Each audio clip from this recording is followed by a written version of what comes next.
News नशा, आदत हर खबर की। दोस्तों नमस्कार। मैं अभिलाष अवस्थी खबरों और खबरों के विश्लेषण के अपने दैनिक कार्यक्रम के साथ आपके सामने हूं। आजकल तो पूरे भारत क्या पूरे दुनिया के हिंदुओं में एक ही चर्चा है, राम मंदिर। ये चर्चा थोड़ी पहले भी थी, लेकिन जिस ढंग से इस चर्चा में रोज कुछ ना कुछ मल्टीपल होता जा रहा है, कुछ ना कुछ गुणात्मक होता जा रहा है, तो राम मंदिर जो मर्यादा के राम प्रतीक हैं, वो थोड़ा सा उसमें बड़ी उसके वातावरण में अमर्यादा सी दिखाई पड़ने लगी। शुरू से बात करना चाहता हूँ।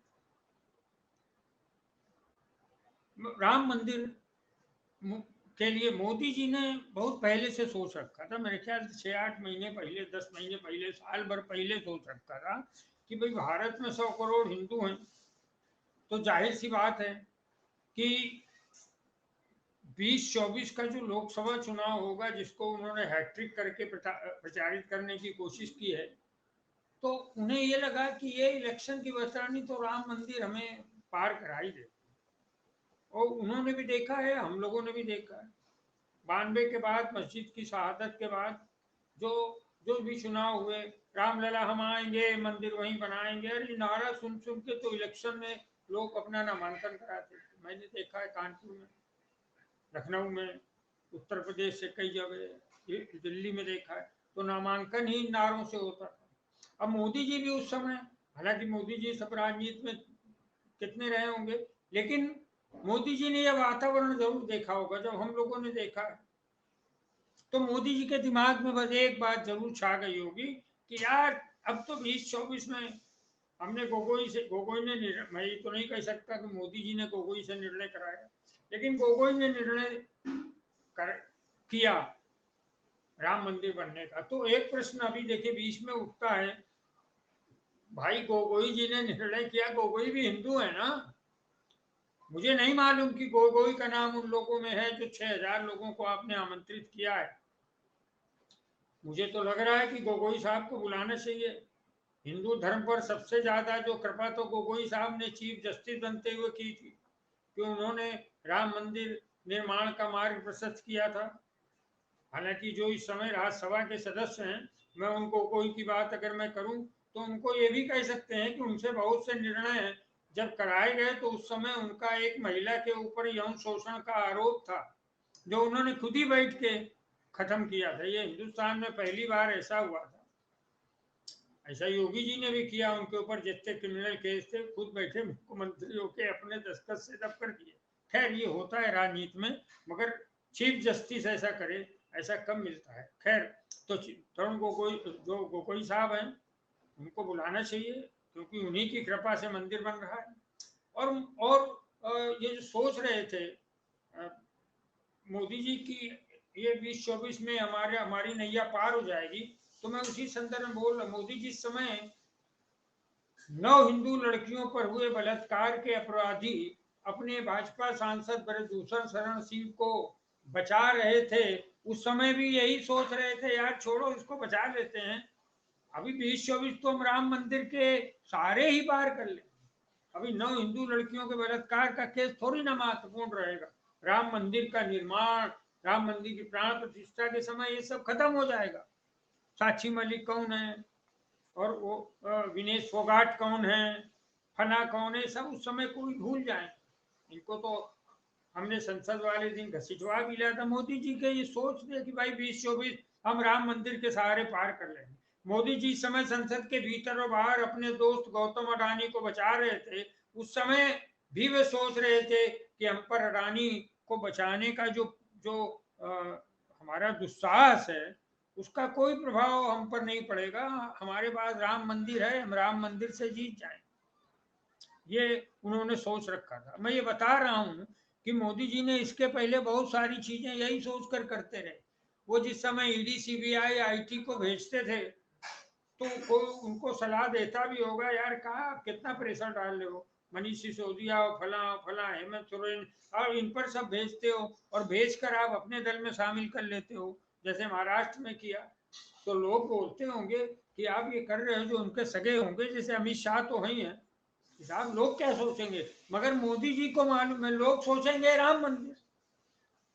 ईडी, सीबीआई, इनकम टैक्स के ये मुकदमे आप गलत करो चाहे सही करो, अधिकतर तो गलत ही हुए हैं ना, जिन पर हुए वो भाजपा में शामिल हो गए। उस समय मोदी जी भी ये सोच रहे थे छोड़ो यार, राम मंदिर का मुद्दा छाएगा, गली गली राम मंदिर, गली गली अच्छत, गली गली चावल, गली गली सब होगा और ये चुनाव हम जीत लेंगे।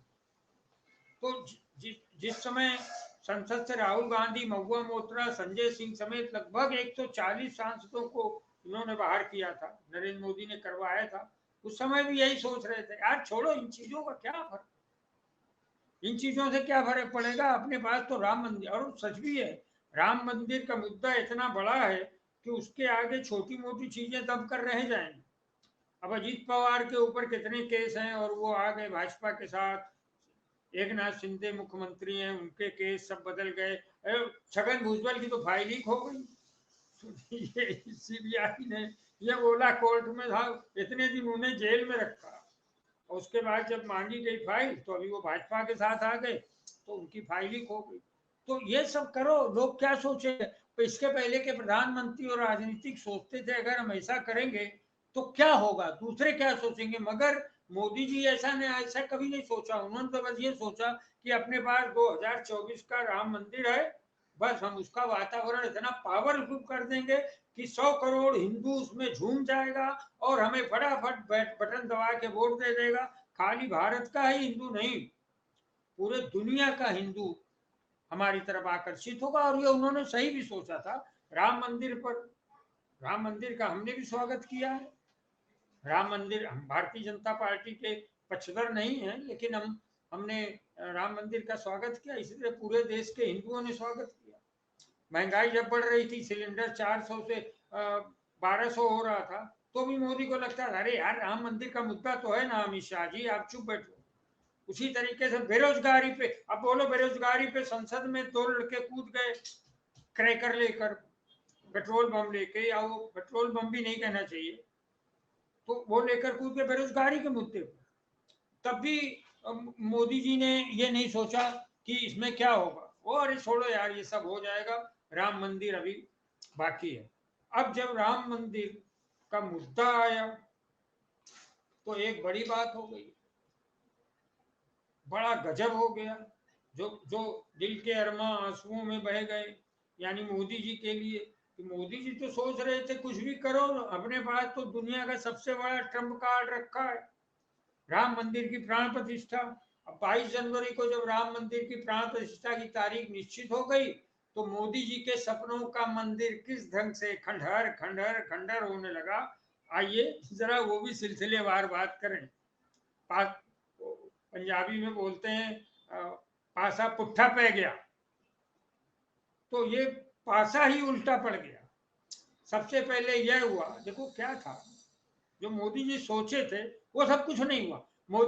मोदी जी सोचे थे कि सभी राजनीतिक दल राम मंदिर का विरोध करें, अब हुआ उल्टा, सभी राजनीतिक दलों ने राम मंदिर का स्वागत कर दिया।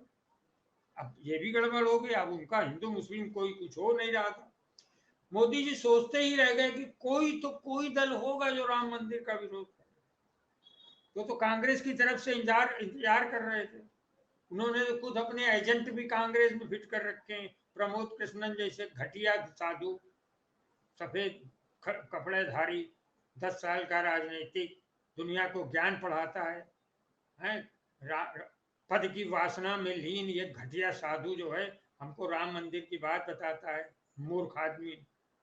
उसको पता नहीं क्यों खोपड़ी पे चढ़ा के रखा गया है, तो वो एजेंट है नरेंद्र मोदी का, और वो अब बैठ के वहां राम की बात करता है। अभी कमलनाथ के लड़के ने भी कुछ विरोध नहीं किया, इसको विरोध नहीं कह सकते हैं, उन्होंने स्वागत किया। स्वागत में वो नरेंद्र मोदी के साथ खड़े दिखाई पड़े, क्योंकि कांग्रेस दल ने बोल दिया कि अभी मैं ये बात आगे बोलूंगा, तो राम मंदिर का विरोध भी किसी दल ने नहीं किया, क्योंकि ये सोच रहे थे जैसे ही कोई दल राम मंदिर का विरोध करता वैसे ही मैं उसको पाकिस्तानी घोषित कर देता। हमारा आईटी सेल में, इनके आईटी सेल ऑफिस में 2 ब्राह्मण बैठे हैं, एक तो अमित मालवीय हैं जो IT सेल चलाते हैं, गाली देने में उस्ताद हैं। दूसरे प्रेस के जो इंचार्ज हैं वो हैं शायद हिरेन जोशी, वो भी ब्राह्मण हैं।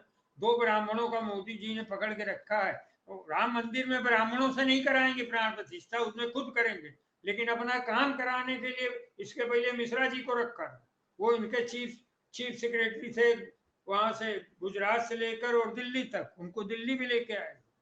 ब्राह्मणों को अपने साथ रखते हैं काम के लिए, सलाह के लिए, लेकिन कैमरे में खुद आगे रहते हैं, प्रतिष्ठा यश धन लेने में वो खुद ही आगे रहते हैं। खैर वो राजनीतिक हैं, वो कुछ करें। तो जैसे उन्हें लग रहा था कोई दल विरोध करेगा हम उसको पाकिस्तानी घोषित कर देंगे, और फौरन भारत पाकिस्तानी है, ये पाकिस्तान से इसको धन मिला है, चाहे वो अखिलेश यादव हो, चाहे ममता हो, चाहे कांग्रेस हो, चाहे स्टालिन हो। स्टालिन का मुद्दा तो लिया था ना उनके लड़के का, उदयनिधि का, क्या हुआ? टाइम फिक्स हो गया, आपकी हिम्मत नहीं पड़ी आपको सनातन धर्म की बात उठाने की, क्यों उठा के आप देख भी नहीं सकते थे। तो खैर, तो ना तो इनका भारत वर्सेस पाकिस्तान का जो आइडिया था वो भी नहीं चला। हिंदू मुस्लिम का मुद्दा इन्होंने छेड़ने की कोशिश की कि 100 करोड़ हिंदुओं को प्रभावित करके, उन्हें लगा था कि इतने वोट तो हम ले ही लें, 100 करोड़ हिंदुओं को प्रभावित करके। पिछली बार हमने 37 करोड़ वोट लिए थे, इस बार 2-4 करोड़ ज्यादा हो जाएंगे, 40 करोड़ वोट ले लेंगे, तो ये और बहुमत हासिल करके हैट्रिक करेंगे। ये नरेंद्र मोदी की सोच। मैं राम मंदिर और नरेंद्र मोदी की सोच पर आपसे अभी बात कर रहा हूं। मोदी एंड कंपनी ने यह भी सोचा था कि राम मंदिर के उत्साह के कार्यक्रम में कोई न कोई मुस्लिम नेता या संगठन जरूर उभरेगा।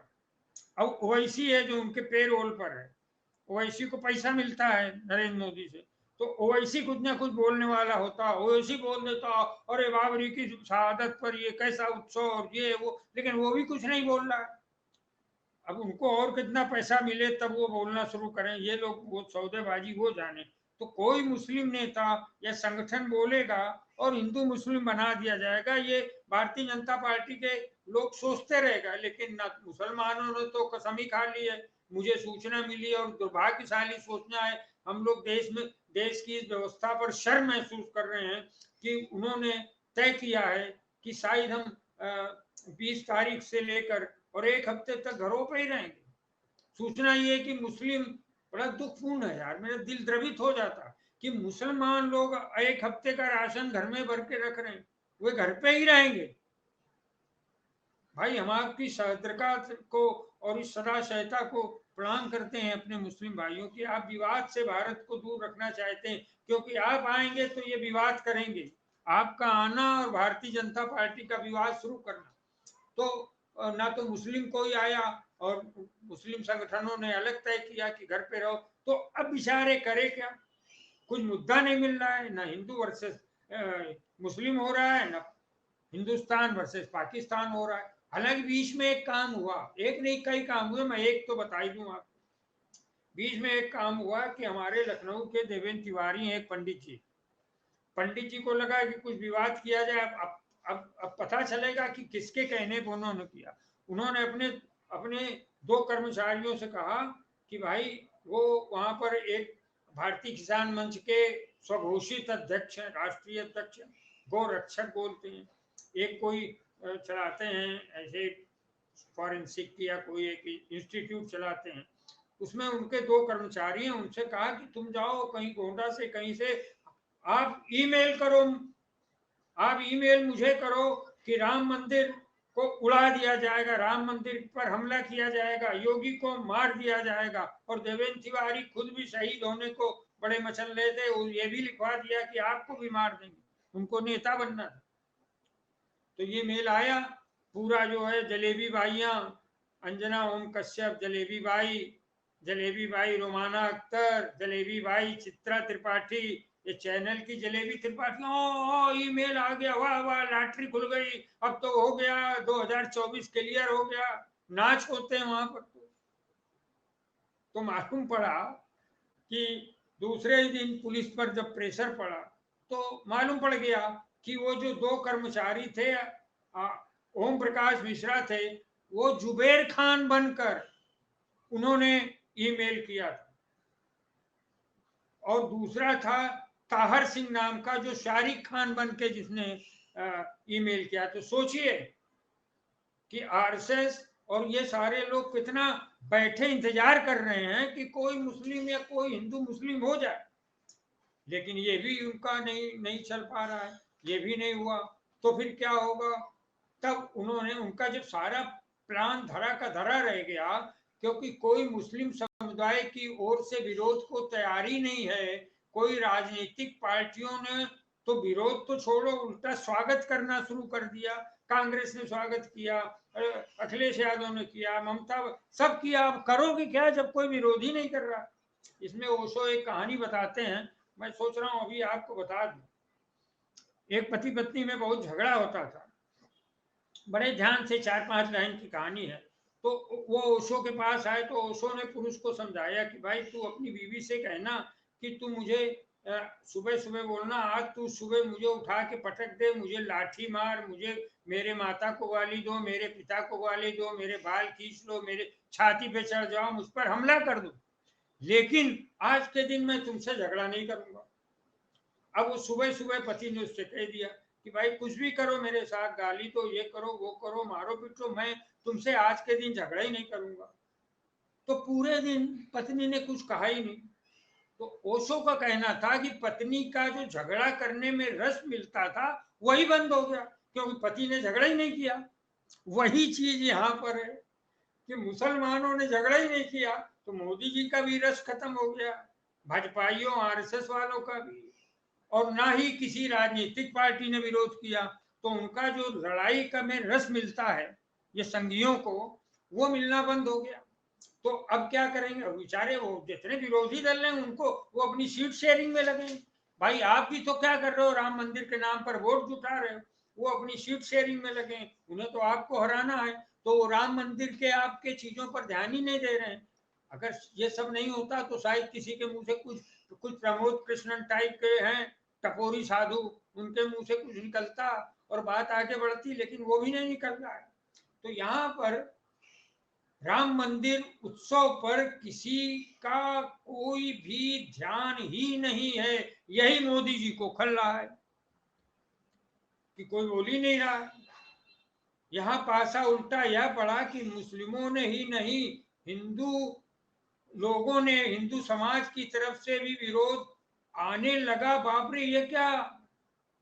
मैं बात आपको समझा के बोलूं कि मुसलमानों की तरफ से तो विरोध बिल्कुल नहीं आया, उल्टा क्या हुआ कि हिंदू समाज की ओर से विरोध आने लगा। किसी राजनीतिक पार्टी का विरोध नहीं आया, विरोध आया पूरे दुनिया में हिंदुओं के सर्वमान जो हमारे मठ के धीश हैं, जो आदि शंकराचार्य के प्रतिनिधि के रूप में चारों दिशाओं में 4 शंकराचार्य रहते हैं, उनका विरोध आ गया सामने। कई साधु संतों का विरोध आ गया। अरे बाप रे, ये क्या हुआ? ये तो मुसलमानों से विरोध की अपेक्षा कर रहे थे, राजनीतिक दलों से विरोध की अपेक्षा कर रहे थे, ये क्या हुआ? हिंदुओं का विरोध भी आ गया। और वो भी कौन हिंदू? जो आपके पूरे हिंदू समाज के प्रथम व्यक्ति हैं, जो प्रथम व्यक्ति हैं। तो अब क्या हो गया? अब पूरी पूरी देश का ही नहीं, पूरी दुनिया का हिंदू उनके इस कदम का अब क्या करेगा? अब अगर शंकराचार्य ने बोला, शंकराचार्य बोल रहे हैं कि भाई हिंदू धर्म की जो मान्यताएं हैं उनके अनुसार आप बनाइए ना मंदिर। जब पूरा मंदिर, उन्होंने साफ बोला भाई, एक पत्रकार ने पूछा, उन्होंने कहा आप अपने आपका घर बन रहा था तब उसमें रहने गए थे? जब घर बन गया था तब रहने गए थे ना। उन्होंने तो धर्म सम्मत बात कही है, शंकराचार्य का राजनीति से क्या लेना देना। शंकराचार्य ने सीधा बोला कि जब तक मंदिर पूर्ण नहीं होता, अपूर्ण मंदिर पर प्राण प्रतिष्ठा नहीं हो सकती, और पूर्ण मंदिर तब कहलाना शुरू करता है, पहला स्टेप तब है जब उसका कंगूरा, उसका शिखर निर्मित हो जाए, और उसके शिखर के ऊपर प्रथम बिंदु पर एक कलश स्थापित किया जाए, तब हिंदू धर्म की मान्यता होती है। वो पहला स्टेप, पहला कदम होता है धर्म की ओर, और उसके बाद मूर्ति की प्राण प्रतिष्ठा की जाएगी कलश स्थापना के बाद। तो ये तो बोला शंकराचार्यों ने। अब शंकराचार्यों के खिलाफ जो है मतलब कैसी बात है, मोदी सोच रहे थे कि पूरी दुनिया के हिंदू स्वागत करेंगे, पूरी दुनिया के हिंदू मोदी मोदी मोदी, घर घर मोदी, हर हर मोदी, भर भर मोदी, जो जाने क्या क्या मोदी। अब यहाँ तो पूरी दुनिया के हिंदुओं को, पूरी दुनिया के हिंदुओं के सर्वोच्च व्यक्तियों ने बोल दिया कि ये तुम्हारा तुम्हारा गलत काम है। तुम तो और साफ बोल दिया कि तुम वोट के लिए कर रहे हो। रामानंद संप्रदाय को के लिए बोला शंकराचार्य ने कि इसमें मूर्ति पूजा का और प्राण प्रतिष्ठा का पहला हक है जो वो रामानंद संप्रदाय का है, और बाकायदे वो लिखा हुआ है। निर्मोही अखाड़े को कोर्ट ने भी, सुप्रीम कोर्ट ने भी रखा, लेकिन किसी से कोई बात नहीं। बात किससे हो रही है? चंपत राय, जो पैसा लेके चंपत हो चुके हैं। 2 करोड़ की जमीन 18 करोड़, अरे बाप रे, 16 करोड़ कहाँ गए? जरा उल्टा लटकाओ चंपत राय को तो पता चल जाएगा, 2 दिन में बता देगा कि 16 करोड़ कहाँ है। मगर भाई अब वो क्या है, इस समय तो राम मंदिर ट्रस्ट के महान व्यक्ति हैं, वो तो खुद शीर्षासन करने को तैयार बैठे हैं। हिंदू धर्म में सबसे पहले शीर्षासन होता है। तो ये सारा हो गया, अब कोई स्वागत के लिए तो आया नहीं, और उल्टा क्या हुआ कि हिंदू धर्म की ओर से ही विरोध शुरू हो गया। तो ये यहाँ मोदी जी फंस गए। और फंसे क्या, यहाँ पर मोदी जी का उल्टा पड़ गया ना। देखिए अब वो उत्साह नहीं है हिंदुओं में, वो उत्साह नहीं है। मैंने इसके पहले एक वीडियो बनाया था कि यूं भी 22 जनवरी की दोपहर के बाद से राम मंदिर निर्माण हमेशा के लिए खत्म हो जाएगा। राम मंदिर निर्माण आंदोलन वो तो खत्म ही हो जाएगा, क्यों राम मंदिर बन गया। अब इनको 22 को क्या ये कर पाएंगे? शायद नहीं कर पाएंगे। ऐसा जो है नहीं करना चाहिए, ऐसा उन्हें सलाह दे दी गई है, और वो सलाह का क्या पालन करते हैं। और वो 5-6 हजार लोग, कंगना रनावत को सुना बुलाया, बोलिए आप।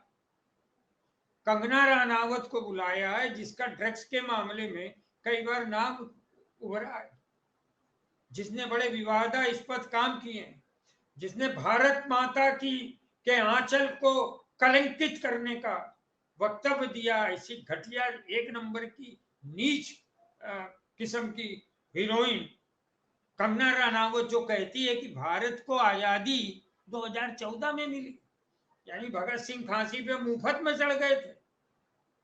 संडस को मारने उधम सिंह गया था लंदन में, वो क्या पागल था? चंद्रशेखर आजाद ने वहां पर पेड़ के नीचे अपने को गोली मार दी थी, क्या वो पागल थे? शहीदों को गाली बकती है तू, है? मोदी भक्त में इतना लीन है, आजादी 14 में मिली तुझे, कोई दूसरी सरकार आएगी तुझे जेल भेज देगी। तेरी सारी हीरोइन गिरी जो है ना, वो चरस और हीरोइन में घुस जाएगी, जिससे तू लीन रहती है। और तेरे विषय में हम सबको बंबई में मालूम है। अब वो तू जा रही ना राम मंदिर, जा वहां, तेरे तेरे ही जैसों का शंकराचार्य जो है बोल रहे हैं ना कि ये प्राण प्रतिष्ठा का काल नहीं है। तुम जाओ और जाके करो, नरेंद्र मोदी हैं तो सब कुछ मुमकिन है। अब तो मेरा एक प्रश्न और भी उठ के खड़ा होता है, गोगोई को तो आपने बुलाया ही नहीं लगता, उनको बुलाओ ना भाई। और दूसरा, आप भूषण शरण सिंह को बुला रहे हैं कि नहीं बुला रहे हैं भाई? वो तो आपके सांसद हैं, वीरोचित सांसद हैं, रेसलर को लगातार क्या करते हैं, यौनाचार करते हैं, और आपके संसद में बैठते हैं जाके, बड़े गर्व के साथ उनको टिकट मिल रही है, तो उनको भी बुला लो राम मंदिर के उसमें, क्यों नहीं बुला रहे हो? क्या वो आपकी नजर में पवित्र नहीं है? अगर आपकी नजर में पवित्र नहीं है, राम मंदिर आने लायक नहीं है, एक बलात्कार का आरोपी, तो उसको जेल भेजो। केवल इतने में कि राम मंदिर नहीं बुलाएंगे, जरा कंफ्यूजन दूर करें आरएसएस और भाजपा के लोग। तो कृपया मैं फिर आके आज पे आता हूं। आज पर तो ये है कि आज अभी मालूम पड़ा कि द्रौपदी मुर्मू जो माननीय राष्ट्रपति हैं, उनको उन्होंने एक इनविटेशन भेजा। जब हम सब लोग चिल्ला रहे हैं, आपने शिलान्यास के वक्त उस समय के दलित राष्ट्रपति माननीय रामनाथ कोविंद को नहीं बुलाया, क्योंकि आप फोटो फ्रेम में आप ही को रहना, आप ही रहो ना फोटो फ्रेम, रहिए रहिए। अच्छा है, बहुत सारे फोटो खिंचा लीजिए, आपके पास कपड़े भी बहुत हैं। अहमदाबाद का एक टेलर है जो इनके लिए, माननीय मोदी जी के लिए रोज रोज मतलब 4 ड्रेस सिलता है। ये मुझे सूचना मेरे पत्रकार मित्र ने ही दी। रोज 4 ड्रेस सिली रखी होती हैं। पता नहीं इनका वार्डरोब जब ये अगले मई में जाएंगे प्रधानमंत्री का साथ रेस कोर्स छोड़ के, इनके वार्डरोब का क्या होगा, कितने सैकड़ों हजारों लाखों जोड़ी कपड़े होंगे, है ना। कभी तो चाय बेचते थे, कभी भिक्षा मांगते थे, कभी जाने क्या क्या वक्तव्य देते हैं। और आज अहमदाबाद का टेलर जो है चार चार परिधान रोज मोदी जी के बराबर बनाता है। 8,500 करोड़ के 2 विमान हैं जिनमें वो चलते हैं। उनकी जो है बुलेट प्रूफ मर्सिडीज है जिसमें वो चलते हैं। राजयोग है, राजयोग इसी को कहते हैं भाई। तो मैं जो बोल रहा हूँ, राष्ट्रपति द्रौपदी मुर्मू को बुलाया गया। अब इसमें एक नया इन्होंने विवाद, मोदी जी विनाश काले विपरीत बुद्धि चलती है। आपको ने क्यों अंत में बुला लिया है? तो हम लोग ने विवाद किया तो आपने बुला लिया। अब नया विवाद हो गया। अब सब प्रश्न कर रहे हैं कि भाई किससे आप कराएंगे प्राण प्रतिष्ठा, किससे कराएंगे? आप प्राण प्रतिष्ठा करेंगे तो राष्ट्रपति क्या ताली बजाने के लिए जा रही हैं? किस लिए आपने राष्ट्रपति को बुलाया? ये कृपया करें, हम लोग को भी बताते चलें। आपके प्रवक्ता चंपत राय वो पता नहीं वो बताने की कोशिश नहीं करते हैं। वो तो अपने को बचा रहे हैं। ये प्रश्न शंकराचार्यों के साथ भी है। अगर शंकराचार्य वहां आते तो आप क्या नरेंद्र मोदी प्राण प्रतिष्ठा करते और शंकराचार्य ताली बजाते? पूरे दुनिया के हिंदुओं का, देखिए शंकराचार्य बनना कोई 2 घड़ी की बात नहीं है कि हमने किसी स्टेशन में चाय बेची और हम शंकराचार्य बन गए। प्रधानमंत्री तो बन सकते हैं, लेकिन शंकराचार्य बनने के लिए चारों वेदों का ज्ञाता होना चाहिए। शंकराचार्य बनने के लिए पुराणों का ज्ञाता होना चाहिए, उपनिषदों का ज्ञाता होना चाहिए, और सारे जो रीत रिवाज हैं, हिंदू धर्म के जो रिचुअल्स हैं, उनका उनका ज्ञाता होना चाहिए। हमारे एक मित्र ने सुबह सुबह फोन करके मजाक किया, अभिलाष जी क्या करना है, अभी हमारे आपके बच्चों की शादी होनी है। हमने कहा बिल्कुल होनी है।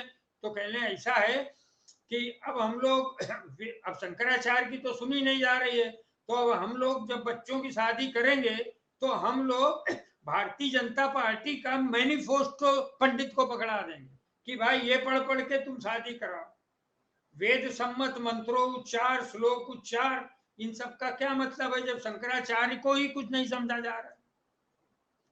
तो मोदी जी की एक्चुअल परेशानी, ये जो सोच था मोदी जी का कि बड़ा अच्छा रहेगा और उस समय सब ये कर दो, हटाओ ये 2024 में राम मंदिर के सहारे जीत लेंगे। लेकिन यहाँ पर तो हिंदुओं का एक बड़ा वर्ग जो है वो आपके विरोध में खड़ा हो गया। आप सनातन धर्म के विरोधी सिद्ध हो गए। वही सनातन धर्म जो शंकराचार्यों ने प्रतिपादित किया, उसके मूल्य, जाहिर सी बात है कोई हिंदू आपको आपके रीति अनुसार आप क्या सोचते हैं, क्षमा करें, हम आपकी माता जी के चरणों में श्रद्धांजलि देते हैं, लेकिन अभी कुछ ही महीने पहले आप अपने माता जी का अंतिम संस्कार करके आए हैं। तो जाहिर सी बात है वहां पंडे ने क्या पढ़े थे मंत्र, आपके अनुसार पढ़े थे कि सनातन धर्म के अनुसार पढ़े थे? आपके माता पिता का जो अंतिम संस्कार था वो सनातन धर्म के अनुसार होता है। शंकराचार्य जिन चीजों की संस्तुति करते हैं उसके आधार पर होता है। आप जाके वहां काशी में और हम वहां जाने का, केदारनाथ में गुफाओं में बैठ के पूजा करते हैं, जो वो कहाँ से पूजा करते हैं? कोई अपनी जेब में ले जाते हैं आप मंत्र श्लोक?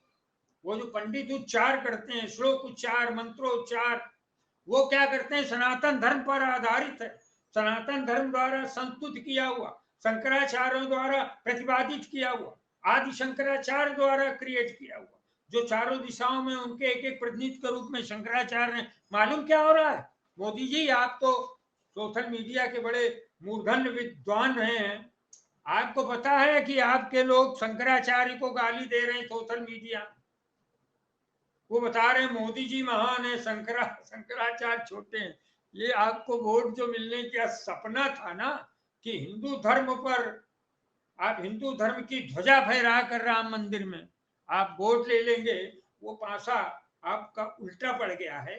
आज जो है आप ये तय मान लीजिए कि आपको आगे लाने के लिए जो भी प्रयास किए गए वो सब जो है उल्टे जा रहे हैं।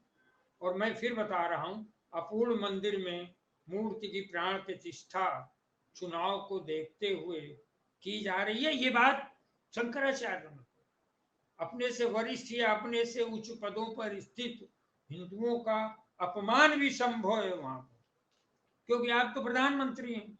अगर चीफ जस्टिस जाएंगे चंद्रचूड़ जी, का उन्हें पता नहीं बुलाया कि नहीं बुलाया। आप आप आएंगी, द्रौपदी मुर्मू आएंगी, तो उनका क्या करेंगे आप? हो सकता है चंपत राय ने जो सलाह दी थी, मुरली मनोहर जोशी आप मत आओ, आपकी उम्र ठीक है, आप बढ़ गई है, अडवाणी को बोल दिया, अडवाणी आप नहीं आओ, आपकी उम्र 96 साल हो गई है। वैसे ही हो सकता है द्रौपदी मुर्मू को भी आपका कोई चेला बोल दे, अरे आप क्या करेंगी, मोदी जी तो हैं ही हैं, मोदी है तो सब मुमकिन है।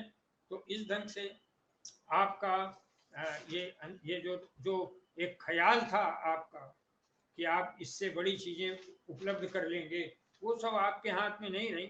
मैं बात के अंतिम क्षण, मेरा जो आज का वीडियो है उसके पीछे यही है कि आपके जो मोदी जी के सपने थे वो धूल धूसरित हो गए। सलमा आगा का दिल के अरमां आंसुओं में बह गए, वो मेरी पड़ोसन है जो निकाह फिल्म में गाना गाए थे, हम वफा करके भी तन्हा रह गए, तो सुबह हमें दिखाई पड़ती हैं वो, दिल के अरमां आंसुओं में बह गए। तो आपका जो अरमान था राम मंदिर के मुद्दे पर बड़ा हिंदुत्व का वातावरण बनाएंगे, तो वो धरा का धरा तो रह ही गया, उल्टा पड़ गया, पासा पुट्ठा पड़ गया कि सारे हिंदुओं के जो बड़े लोग हैं वो विरोध में आ गए। सुना है विदेशों तक ये बात गई है कि शंकराचार्य को उन्हें विरोध किया है, तर्क सम्मत शास्त्र सम्मत विरोध किया। और सिर्फ इतना ही नहीं किया, उन्होंने शंकराचार्यों ने बोला है कि रामनवमी अप्रैल में है, रामनवमी में आप इसका करो ना। राम भाई, रामलला का मंदिर है ना, राम जन्मभूमि है, देखो उसका नाम ही है राम जन्मभूमि, राम का वहां जन्म हुआ था और जन्मदिन है रामनवमी। तो क्यों नहीं भैया अप्रैल में कर लेते हो, जनवरी में क्यों कर रहे हो, वोट के लिए? अरे शंकराचार्यों का, वो तो अपना वोट देने भी नहीं जाते। अब जाते हैं नहीं, मैं तो उनका प्रवक्ता नहीं, लेकिन मुझे पता है बहुत साधु, बहुत संत, बहुत सारे लोगों के वोट ही नहीं होते। तो उनका राजनीति से कुछ लेने देना, वो आपको सलाह दे रहे हैं कि जब ये सब हो जाए तब आप करिए। तो एक अंतिम तथ्य पर आपका फिर आपको एक बड़ा, अपने दर्शकों को एक बड़ी, अपने श्रोताओं को एक बड़ी खूबसूरत बात बोलने, और बड़ी बदसूरत भी है। भारतीय जनता पार्टी अपनी पूरी जिंदगी मुसलमानों से लड़ती, क्यों मुसलमानों से लड़ेंगे तभी वोट मिलेगा। अब इसके उदाहरण बताने बैठूंगा तो एक पूरा 2 घंटे और लगेगा। आज मुस्लिमों से लड़ते लड़ते भाजपा हिंदुओं से लड़ने लगी, वाह वाह, ये करमात देखिए। ये मेरे वीडियो का पिन पॉइंट है, यही हाईलाइट है कि तुम मुसलमानों से लड़ते लड़ते हिंदुओं से लड़ने लगे। वाह वाह वाह, आज आप हिंदुओं के सर्वमान प्रमुख पूजनीय शंकराचार्यों से लड़ रहे हो, वाह क्या बात है। आपने विश्व हिंदू परिषद के प्रवीण तोगड़िया को तो आपने जो है मार मार के छोड़ा था, बेचारे मोबाइल छोड़ के भागे थे, वो भी आप हिंदुओं से लड़े थे। स्वामी अग्निवेद भगवाधारी थे, उनको भी चप्पलों से पीटा गया। न जाने कितने हिंदुओं को मारते हैं आप, हिंदुओं से लड़ते हैं, कहते हैं आप हिंदुओं की पार्टी है, लड़ते हो आप हिंदुओं ही से हो ना। शरद पवार और उद्धव ठाकरे क्या है, हिंदू है ना। अखिलेश यादव मायावती क्या है, हिंदू है ना। नीतीश कुमार और लालू यादव क्या है, हिंदू हैं। ममता बनर्जी ब्राह्मण हैं। इसमें जाने जाने के हर जाति वर्ग के लोग हैं, सब हिंदू हैं, है ना। जयंत चौधरी हिंदू हैं, आप जिनसे लड़ रहे हो सब हिंदू है ना। चलिए ये राजनीतिक लोग हैं तो ये लड़ाई आपकी भूल जाए, तो आप ये मत कहा करो आप हिंदू हिंदू हिंदू वाले हैं। आप जो है किनको किनको जेल भेजे हैं, संजय सिंह को ना, सुल्तानपुर का ठाकुर है वो। आप मनीष सिसोदिया को भेजे हैं, वो हरियाणा का है उप मुख्यमंत्री। सचिन जैन को भेजे हैं, वो अल्पसंख्यक हैं और उनको आपने जेल में रखा हुआ है। कई लोगों को जेल भेज रहे हैं, सब हिंदू तो हैं जिनको जेल भेज रहे हैं। महुआ मोइत्रा क्या है, बंगाली कास्ट हैं, उनके खिलाफ आप उनको, उनके लिए जेल की तैयारी कर रहे हैं। आप जो है राहुल गांधी का घर छीन लिया, सदस्यता छीन ली, ये सब हिंदुओं के खिलाफ तो लड़ रहे हैं। ठीक है, अगर ये राजनीतिक लड़ाई है तो फिर शंकराचार्यों से क्यों लड़ रहे हैं? वो तो संसद में नहीं है भाई। आपके गुर्गे, आपके ये पट्टे, अब मैं और भाषा क्या बोलूं, भाषा, ये शंकराचार्य को सोशल मीडिया में गाली बक रहे हैं। जरा इनको रोकिए नरेंद्र मोदी जी, मोहन भागवत जी, आप इनको रोकिए कि कम से कम देश में कुछ तो हिंदू की मर्यादा बनी रहने दीजिए। मैं खाली यही कहना चाहता हूं आपसे कि सिर्फ हिंदुओं से ही नहीं बल्कि चारों दिशाओं में स्थापित हमारे सर्वोच्च गुरुओं शंकराचार्यों से ये लड़ना, ये जो है मतलब अक्षम्य है। और इसका परिणाम जो 2024 में आप देख रहे थे वो आपका वो धूल दूषित हो गया। मैं अंतिम बात पे आ रहा हूं कि 100 करोड़ हिंदू हैं भारत में, है ना, 100 करोड़ हिंदू हैं, और आप लोगों ने क्या किया है, 100 करोड़ हिंदुओं में 2 वर्ग बना के रखे। पहला वर्ग, अब मुझे कहना पड़ रहा है, अब मुझे जब ये हरकतें देखते हैं ना, अब शंकराचार्यों का अपमान होता है तो मुझे लग रहा है कि आज 92 करोड़, 100 करोड़ में 92 करोड़ हिंदू भारतीय हिंदू हो गया है, और 7 या 8 करोड़ भाजपाई हिंदू हो। पूरा हिंदू समाज 2 भागों में बटा है, भारतीय हिंदू जो शंकराचार्य के साथ है, और भाजपाई हिंदू जो भारतीय जनता पार्टी के साथ है। ये बड़ी आज भारतीय हिंदुओं की संख्या 92 करोड़ से ज्यादा है। धर्म सम्मत, शास्त्र सम्मत, वेद सम्मत सनातन धर्म के अनुयायी ये 92 करोड़ लोगों से आपको लड़ना पड़ रहा है। 92-93 करोड़ को उससे जूझना पड़ रहा है। बाकी जो 6-7 करोड़ हैं भारतीय जनता पार्टी के हिंदू हैं, वो उनसे लड़ रहे हैं। राम मंदिर की इस विवादास्पद प्राण प्रतिष्ठा में हिंदू जनमानस को 2 भागों में बांटकर मोदी के लिए एक संकट पैदा कर दिया गया है। भारतीय हिंदू वर्सेस भाजपाई हिंदू पर आधारित हो गया है। वो जो चुनाव आप सोच रहे थे कि राम मंदिर पर आधारित होगा, राम मंदिर मोदी जी ने बना दिया, राम नगर घर मोदी, हर मोदी, अब वो क्या हो गया है, वो राम मंदिर की प्राण प्रतिष्ठा भारतीय हिंदू बनाम भाजपाई हिंदुओं में बदल गई है। भारतीय हिंदू 92 करोड़, 93 करोड़ जो शंकराचार्य के सनातन धर्म पर बिलीव करते हैं, और बाकी आपके 7-8 करोड़ हिंदू हो तो आप ही पे बिलीव करते हैं। और तो मैं यही बोल रहा हूँ कि ये जो कांग्रेस ने भी जाने के लिए मना कर दिया। पहले वो जा रहे थे कि कांग्रेस के सोनिया जी जा रही थी, मल्लिकार्जुन खड़गे जा रहे थे, कुछ पार्टियों के और लोग भी जा रहे थे, लेकिन अभी सबने जाने से मना कर दिया। क्यों मना कर दिया? क्योंकि ममता बनर्जी, अखिलेश यादव, जयंत चौधरी और नीतीश कुमार और लालू यादव और ये उद्धव ठाकरे और प्रकाश अंबेडकर और ये शरद पवार, ये सारे लोग शंकराचार्यों के साथ खड़े हैं, और शंकराचार्यों का अपमान इस देश में नहीं देखना चाहते। ये सब चाहते हैं कि राम मंदिर की प्राण प्रतिष्ठा हो, लेकिन सब ये भी चाहते हैं कि शंकराचार्यों का जो आदेश है, जो वेद सम्मत है, उस पर चला जाए, और ये रामनवमी में प्राण प्रतिष्ठा हो, अगले साल हो, जब भी हो, मगर माना शंकराचार्य की जाए और भारतीय जनता पार्टी की नहीं।